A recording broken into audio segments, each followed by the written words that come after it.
नमस्कार, मैं हूं आपका दोस्त कासम खान।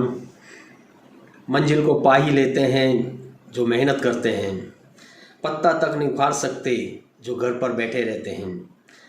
आजकल दोस्तों नेटवर्क मार्केटिंग को लेकर बहुत चर्चाएं चल रही हैं। युवा वर्ग को आकर्षित किया जा रहा है, कहा जा रहा है, और आने वाली जो 2025 है उसमें नेटवर्क मार्केटिंग का दबदबा होगा और ये सही है। लेकिन सही उनके लिए होगा जो सच्ची और अच्छी कंपनी में लगातार करते रहेंगे, उनके लिए। आजकल एक ट्रेंड बना हुआ है, आज कोई कंपनी है, कल दूसरी है, कल परसों तीसरी है, और ऐसे ऐसे बढ़ते बढ़ते लोग गुमराह होते जा रहे हैं। और समाज में ऐसे लोग, ऐसे लीडर बहुत ज़्यादा हैं जो इस तरह के गुमराह हैं और वो एक गुमराही फैला रहे हैं कि नेटवर्क मार्केटिंग में कुछ भी लेना देना नहीं। आज के युग में, आज की इस बात में मुझे एक बात हमेशा याद आती है। पुराने ज़माने में एक राजा थे, बहुत भक्तिवान थे, भगवान की हर हमेशा भक्ति करते और इतनी भक्ति करते, अपनी प्रजा से भी वो प्यार करते थे बहुत। तो एक दिन ऐसा हुआ कि भगवान ने आके उनको दर्शन दे दिए। जैसे ही राजा के सामने भगवान प्रकट हुए, राजा धन्य हो गया। उसने देख के वो एकदम चकित हो गया, अरे भगवान आप मेरे दर्शन मेरे तो भाग्य खुल गए, आप मुझे दर्शन दे गए। तो राजा भगवान ने कहा कि तेरी भक्ति से प्रसन्न हो गया, तेरी लोक सेवा से प्रसन्न हो गया, तो तेरे को दर्शन दे दिए। तो उन्होंने बताया कि भगवान आपने मुझे दर्शन दे दिए, लेकिन मेरी एक इल्तिजा है, मेरी एक प्रार्थना है जो आप सुनो। तो भगवान ने कहा मांग लो, आज तो मैं खुश हूँ, जो भी मांगोगे देंगे। तो उन्होंने कहा, राजा ने कहा कि भाई मैं ये चाहता हूँ कि मेरी पूरी प्रजा, समस्त प्रजा आपके दर्शन करे और मोक्ष प्राप्त करे। भगवान मुस्कुराए और बोले, राजन मेरे दर्शन हर किसी के भाग में नहीं होते, वो तो जो लकी होता है, जो भक्ति करता है, उसको ही मैं दर्शन देता हूँ। लेकिन राजा नहीं माने, और राजा नहीं माने तो राजा ने उनको फिर से कहा कि भगवान आपको मेरी इतनी इल्तिजा तो कबूल करनी पड़ेगी। भगवान ने कहा ठीक है, चलो एक काम करो, 4 दिन बाद तुम्हारी जो राज्य की पहाड़ी है बड़ी सी, उस पर आ जाना सबको लेके, मैं सबको वहाँ दर्शन दे दूँगा। राजा भी खुश हो गया। दूसरे दिन सारे दरबार को बुलाया गया, पूरे राज्य में ये सूचनाएं फैलाई गई कि भाई 4 दिन बाद भगवान के दर्शन करने, वो टेकरी पर जाना, वो पर्वत पर जाने का है, सबको आना है, कोई घर पे नहीं रहे, भगवान के दर्शन हम सब मिल के करेंगे। पूरे राज्य में चर्चा हो गई, अरे राजा तो बहुत अच्छा है, उसकी प्रजा, उसके जो भक्ति है उसकी वजह से हमको भी भगवान के दर्शन करने को मिल जाएंगे। 4 दिन बीत गए, सब चले, राजा का दरबारी पूरे चले, रानी भी चली, राजकुमार भी चले, पूरी प्रजा भी चली, सब चलते चलते जा रहे हैं। वो तो पहाड़ थोड़ा दूर था। जाते जाते देखा शुरुआत में उन्होंने एक बाग, तो एक कुछ सफ़ेद सफ़ेद सा चमक रहा है रास्ते में।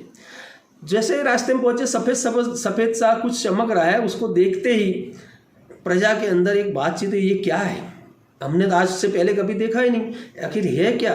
तो जैसे नज़दीक गए तो उनको पता चला ये चांदी के टुकड़े हैं। तो जो प्रजा थी उसमें से आधे लोग तो चांदी के टुकड़ों में खो गए। उन्होंने जैसे करके जितना भी हाथ में आया बटोर लिया और वापस चले गए। राजा तो देखता ही रह गया कि आधे लोग तो वापस चांदी लेके भाग गए।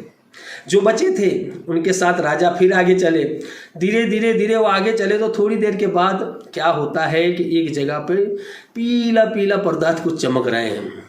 बाकी लोग जो बचे थे उन्होंने नज़दीक जाके देखा तो वो सोना था। अब सोना था तो कौन बच सकता था। जैसे ही सोना देखा, जितने लोग बचे हुए थे दरबारी में से आधे दरबारी भी चले गए, जो प्रजा थी वो तो सारी की सारी चली गई। जिसने जितना हो सका हाथों में बटोरा, जो पास में था उसमें लिया और वापस मुड़ के वो घर चले गए। भगवान के दर्शन तो बाद में भी कर लेंगे, लेकिन पहले सोना ले लेते हैं। ऐसे करते करते थोड़े जो बचे, अब बचा था कौन, रानी बची थी, राजा के जो नज़दीकी थे वही बचे थे। जैसे तैसे सबको लेके राजा आगे बढ़ा, और जैसे आगे बढ़ा तो देखा तो कुछ चमकीले पत्थर दिख रहे थे। नज़दीक जाके देखा तो वो हीरे मोती थे। अब की बार तो रानी से भी नहीं रहा गया, जो उसको पसंद थे, जो चाहती थी, ऐसे पत्थर देख के तो वो खुद भी खुश हो गई और उसने तुरंत ही वो ले लिया, पत्थर उठाने लगी। राजा ने कहा, रानी क्या कर रही हो, हमको तो भगवान के दर्शन करने हैं, और अगर भगवान के दर्शन करने जाएंगे तो हमारी मनोकामना पूर्ण होगी। लेकिन रानी नहीं मानी। वो बोली, राजा जी आप दर्शन करोगे, आपकी आंखों में मेरी आंखें बसती, आप देख लोगे तो मुझे दर्शन हो जाएंगे, आप दर्शन कर लो, मैं ये हीरा माणिक वगैरह लेके वापस जाती हूँ।